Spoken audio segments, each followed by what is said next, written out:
Soya gravy செய்வது எப்படிங்கிறத சொல்கிறேங்க. நல்லா கவனமாக கேட்டுக்குங்க. அதுக்கு சேர்க்க வேண்டியது வந்து கரம் மசால், மிளகாத்தூள், தேங்காய், வெங்காயம், கசகசா. இப்போ முதல்ல என்ன செய்கிறீங்கன்னா, வடச்சட்டியில் எண்ணெய் ஊற்றி கடுகு, தக்காளி, வெங்காயம், பச்சை மிளகாய் இது போட்டு நல்லா வணக்குங்க. நல்லா வணக்கி எடுக்கும்போது நல்லா அது மசிஞ்சிடணும். தக்காளி வந்து பேஸ்ட் மாதிரி ஆகிற மாதிரி வரும். சோயா பீன்ஸ் என்ன செய்கிறீங்கன்னா, தண்ணியில் சுடு தண்ணியில் உப்பு போட்டு ஊற வச்சு அதை பிழிஞ்சு எடுத்து வச்சுக்கோங்க. வச்சுட்டு இந்த தக்காளி வெங்காயம் நல்லா வணங்கி வருது பார்த்தீங்களா, அந்த சமயத்தில் என்ன செய்கிறீங்கன்னா, இந்த அரைச்சி வச்சுருக்கீங்களா பேஸ்ட்டு, வெள்ளைப்பூடு, கசகசா, வெங்காயம், தேங்காய் இதெல்லாம் அரைச்சி வச்சுருக்கீங்களா, அந்த இதை நல்லா மையம் அரைச்சிக்கணும். அதை வந்து தக்காளி கூட, அந்த மசிஞ்சு வர தக்காளி கூட அதை போட்டு நல்லா எண்ணெய் வரும்படி நல்லா அதை வணக்கணும். இந்த பேஸ்ட் இருக்குது பார்த்திங்களா, அந்த பேஸ்ட்டை தக்காளி கூட போட்டுட்டு நல்லா வணங்கி வரணும். நல்லா வணங்கணும். எண்ணெய் வந்து வெளியில் வரணும். எண்ணெய் வர அளவுக்கு நல்லா மணமும் வரணும். வரும்போது ஒரு ஸ்பூன் மிளகாத்தூள் அதில் சேர்த்துக்கணும். ஒரு ஸ்பூன் மிளகாத்தூள் சேர்த்து நல்லா கொஞ்சம் வேணும்னா தேங்காய் எண்ணெய் கொஞ்சம் யூஸ் பண்ணிக்கலாம்.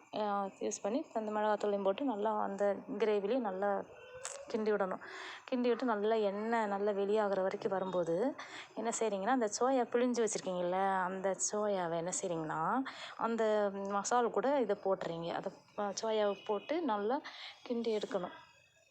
அப்போ கிண்டி வரும்போது சோயா அந்த மசாலில் பிரட்டி எடுத்துக்கிட்டே இருக்கணும். நல்லா கொஞ்சம் நேரம் சோயா அதில் வந்து மிக்ஸ் ஆகிற வரைக்கும் நல்லா பிரட்டி எடுக்கணும். அப்போ பிரட்டி எடுக்கும்போது நல்லா அந்த இஞ்சி பூண்டு பேஸ்ட்டு எல்லாமே பார்த்திங்கன்னா, அந்த மசாலா எல்லாம் அப்படியே ஒரு மணம் வரும். ஏன்னா நீங்கள் வந்து சிம்மை வச்சுக்கணும். அடுப்பை வந்து எப்போவுமே சிம்மில் தான் இருக்கணும். ஓரளவுக்கு சிம்மை வச்சு நல்லா வேக வச்சு மூடி வச்சிடணும். மூடிட்டு ஒரு 2 நிமிஷம் 3 நிமிஷம் கழித்து அதை திறக்கும்போது அந்த மசாலா கொஞ்சம் வெந்து ஓரளவுக்கு இருக்கும்போது நல்லா திரும்ப ஒரு தடவை பிரட்டி எடுக்கும்போது கொஞ்சம் ஒரு ஸ்பூன் கரம் மசாலா சேர்த்துங்க. அப்போ சேர்க்கும்போது என்னங்கன்னா, அப்போ அதையுமே பிரட்டி எடுக்கும்போது நல்லா அந்த கரம் மசாலா போட்டிருக்க கமன்னு வரும். கமன்னு வரும்போது தனியாக இன்னொரு ஸ்பூன் மட்டன் பொடி மட்டும், வேறு எதுவுமே சேர்க்காதீங்க. இன்னொரு ஸ்பூன் மட்டன் பொடி எடுத்து வச்சுக்கோங்க.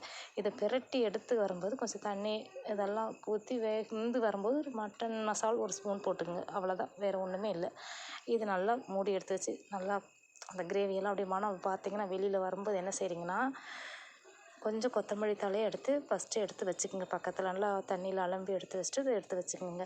இந்த கிரேவியெல்லாம் அந்த வெந்து வருது பாருங்கள், நல்லா வெந்து வரும்போது அப்படியே எண்ணெயெல்லாம் விட்டு நல்லா கபக்கபக்குன்னு மணம் வரும்போது இந்த கொத்தமல்லி இலையை தூவி விட்டுட்டு நல்லா தூவி விட்டுட்டிங்களா, தூவி விட்டுட்டு அப்படியே ஒரு பிரட்டிட்டு எடுத்து பரிமாறுங்க.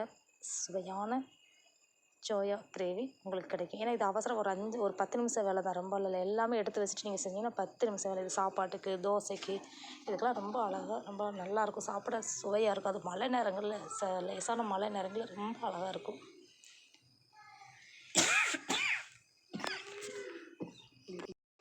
இந்த இப்போ சாரல் அடிக்க வரீங்களா, அந்த சமயம்லாம் இதெல்லாம் செஞ்சு வச்சுட்டு அப்படியே தோசைக்கு, இட்லிக்கு இதெல்லாம் சாப்பிட மட்டன் கிரேவி எப்படி இருக்கும் அந்த மாதிரி ஒரு டேஸ்ட் அதில் வரும். சாப்பிடும்போது ரொம்ப டேஸ்ட்டாக இருக்கும். நீங்கள் செஞ்சு பாருங்கள். ரொம்ப அழகாக இருக்கும். சாப்பிட இருக்கும். என்னை நினச்சிட்டே இருப்பீங்க. இன்னும் நான் நிறைய உங்களுக்கு கொஞ்சம் நல்லா போடுறேன், பாருங்கள். எடுத்து செஞ்சு சாப்பிடுங்க. சாப்பிட்டுட்டு எனக்கு சப்ஸ்கிரைப் பண்ணுங்கள், கமெண்ட் பண்ணுங்கள். நான் செய்கிற சமையலை பார்த்து சப்ஸ்கிரைப் பண்ணுங்கள், ஃபாலோ பண்ணுங்கள். நிச்சயமாக இன்னும் நிறைய சின்ன இதெல்லாம் ஒரு 10 நிமிஷத்தில்